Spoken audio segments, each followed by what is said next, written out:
siècle a été dominé par ce qu'on appelait le grand jeu, c'est-à-dire la lutte féroce autour de cet espace entre le lion britannique et l'ours russe pour la domination de cette région.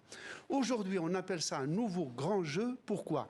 Parce que les grandes puissances, les héritiers des empires anglais, c'est-à-dire les Américains, des empires chinois, ottomans et russes, pensent que la domination de cette région est la condition nécessaire pour asseoir son pouvoir au niveau mondial.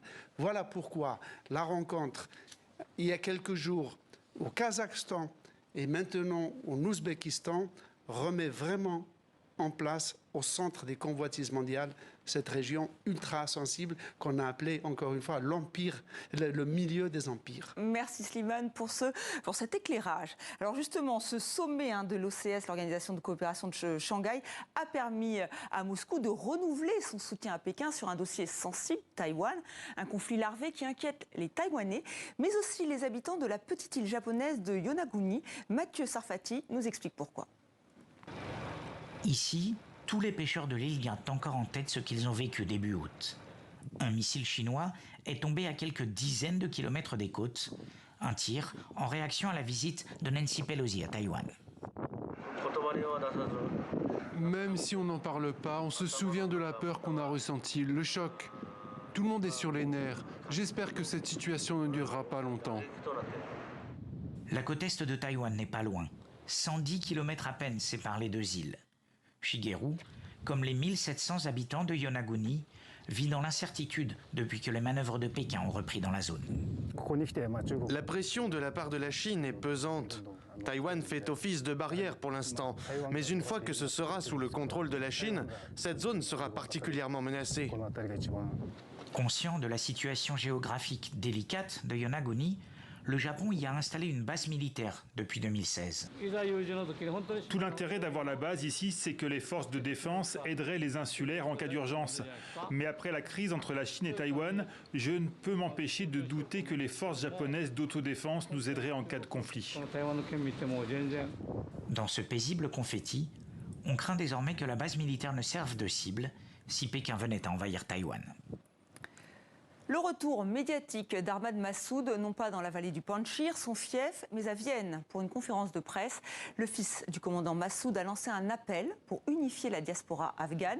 Il dit vouloir trouver une solution politique et non militaire face au régime autoritaire et extrémiste des talibans. Je le cite, le fils Massoud, Atefa Mohammadi, l'avait interviewé 2 jours avant que les talibans n'attaquent la vallée du Panjshir.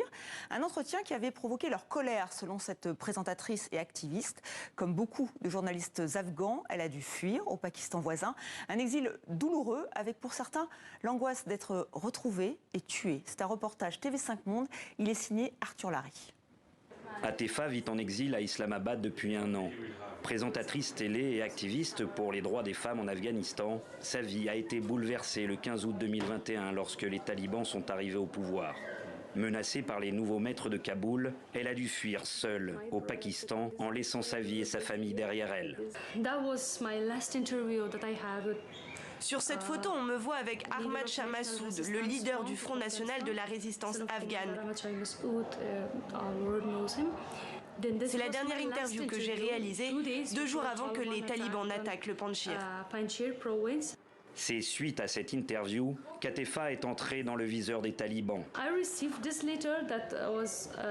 J'ai reçu cette lettre de menace de la part des talibans qui m'accusaient de propagande contre l'émirat islamique. Ils m'ordonnaient d'arrêter de critiquer les talibans. À cause de cette lettre, j'ai dû me cacher, je ne sortais plus, j'ai arrêté toutes mes activités. Aujourd'hui, elle vit dans un appartement avec 6 autres Afghanes, elles aussi menacées de mort dans leur pays. Depuis son arrivée, Atefa passe sa journée à attendre, dans l'espoir qu'un pays accepte sa demande d'asile et qu'elle puisse enfin quitter le Pakistan. Depuis août 2021, Islamabad a accueilli plus d'une centaine de journalistes afghans venus trouver refuge au Pakistan. Kamal Koshan est l'un d'entre eux. Arrivé en novembre 2021, il est bloqué à Islamabad avec sa femme et ses 4 enfants. Il survit grâce aux dernières économies qui lui restent d'Afghanistan. J'ai fui l'Afghanistan avec toutes mes économies, mais cela fait 1 an que je ne travaille pas. Il ne nous reste plus rien. Nous avions à peine de quoi vivre au quotidien, mais maintenant, je ne sais pas comment je vais pouvoir nourrir ma famille. Je ne peux même pas envoyer mes enfants à l'école. Ma femme et moi leur donnons des cours, mais ce n'est pas suffisant. Cette situation met la santé psychologique de Kamad à rude épreuve. Il vit en permanence avec la peur d'être arrêté par la police ou retrouvé par les talibans. Les talibans nous menacent en nous disant que nous sommes des cibles faciles au Pakistan. Nous avons peur que les talibans viennent jusqu'ici pour nous tuer. Pour mettre sa famille en sécurité, Kamal espère lui aussi pouvoir rejoindre l'Europe, mais il attend encore son premier rendez-vous dans une ambassade européenne. Un processus difficile qui risque de durer encore des mois.